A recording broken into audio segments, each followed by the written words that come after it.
আসসালামু আলাইকুম আমার প্রিয় বন্ধুরা, আশা করছি আপনারা সবাই ভালো আছেন। বন্ধুরা, আজকের ভিডিওতে আমরা 5 ওয়াক্ত নামাজের পর যে সূরা পাঠ করতে হয়, সহিহ হাদিসের আলোকে এই আমলগুলো জানার চেষ্টা করব ইনশাআল্লাহ। পবিত্র কোরআন মুমিনের জীবনের অবিচ্ছেদ্য অংশ। মুমিন দিনে রাতে যখনই সুযোগ পাবে তখনই কোরআন কারিম তেলাওয়াত করবে। এটা বরকতময় ও সৌভাগ্যপূর্ণ জীবনের দাবিও বটে।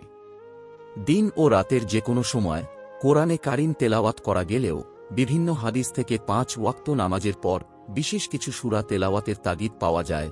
চলুন তাহলে এই বিষয়ে জেনে নেওয়া যাক। নাম্বার 1, ফজরের নামাজের পর সূরা ইয়াসিন পাঠ করা। ফজরের নামাজের পর নির্দিষ্ট কোনো সূরা তেলাওয়াতের কথা স্পষ্টভাবে কোনো হাদিসে নেই, তবে ফজরের নামাজ জামাতে পড়ে সূর্যোদয় পর্যন্ত বসে জিকির আজকার করার কথা সহিহ হাদিসে এসেছে। আর কোরআন কারিম তেলাওয়াত সর্বোত্তম জিকির, তাই এই সময় কোরআন মাজিদ তেলাওয়াত করবে। আতা বিন আবি রাবাহ রাদিয়াল্লাহু আনহু বর্ণনা করেন, আমি শুনেছি যে রাসূল সাল্লাল্লাহু আলাইহি ওয়াসাল্লাম বলেছেন, যে ব্যক্তি দিনের বেলায় সূরা ইয়াসিন তেলাওয়াত করবে তার সব হাজত অর্থাৎ প্রয়োজন পূর্ণ করা হবে। ফাজায়েল আমলের 1/52 নং হাদিস। নাম্বার 2, জোহরের নামাজের পর সূরা ফাতাহ পাঠ করা। সহিহ বুখারীর 4177 নং হাদিসে সূরা ফাতহের ফজিলত সম্পর্কে এসেছে।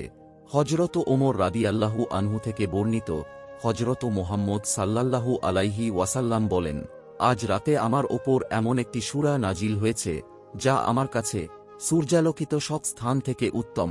এরপর তিনি সূরা ফাতহের প্রথম আয়াত তেলাওয়াত করেন। নাম্বার 3, আছরের নামাজের পর সূরা আন-নাবা পাঠ করা। আছরের নামাজের পরও নির্দিষ্ট কোনো সূরা তেলাওয়াতের কথা হাদিসে নেই, তবে সূরা নাবার ফজিলত সম্পর্কে একটি দুর্বল হাদিসে এসেছে। যে ব্যক্তি সূরা নাবা তেলাওয়াত করবে আল্লাহ তাআলা তাকে কিয়ামতের দিন ঠান্ডা পানীয় দ্বারা তৃপ্ত করবেন। তাফসিরে কাশাফের 6/303 নং হাদিস। নাম্বার 4, মাগরিবের নামাজের পর ওয়াকিয়া পাঠ করা। মাগরিবের নামাজের পর বা রাতে সূরা ওয়াকিয়া তেলাওয়াত সম্পর্কে বিভিন্ন তাফসিরের কিতাবে অন্তিম রোকসজায় হযরত আব্দুল্লাহ ইবনে মাসউদ রাদিয়াল্লাহু আনহু এর কথোপকথন এসেছে। হযরত উসমান রাদিয়াল্লাহু আনহু বলেন, আমি রাসূল সাল্লাল্লাহু আলাইহি ওয়াসাল্লামকে বলতে শুনেছি, যে ব্যক্তি প্রতি রাতে সূরা ওয়াকিয়া তেলাওয়াত করবে সে কখনো উপবাস থাকবে না। তাফসিরে মারেফুল কোরআনের 8/106 নং হাদিস। নাম্বার 5, এশার নামাজের পর সূরা মুলক পাঠ করা। এশার নামাজের পর সূরা মুলক তেলাওয়াত সম্পর্কে সুনানে তিরমিজি শরীফের 2892 নং হাদিসে এসেছে। হযরত জাবের রাদিয়াল্লাহু আনহু বলেন, রাসূলুল্লাহ সাল্লাল্লাহু আলাইহি ওয়াসাল্লাম সূরা সাজদাহ ও সূরা মুলক তেলাওয়াত করা ছাড়া ঘুমাতেন না। হাদিসে আল্লাহর রাসূল সাল্লাল্লাহু আলাইহি ওয়াসাল্লাম আরও বলেন, কোরআনে কারিমে এমন একটি সূরা আছে যার মধ্যে 30 আয়াত আছে। আয়াতগুলো পাঠকারীর জন্য সুপারিশ করবে এবং তাকে ক্ষমা করে দেওয়া হবে, আর সেটা হল তাবারাকাল্লাযী বিয়াদিহিল মুলক। সুনানে তিরমিজির 2891 নং হাদিস।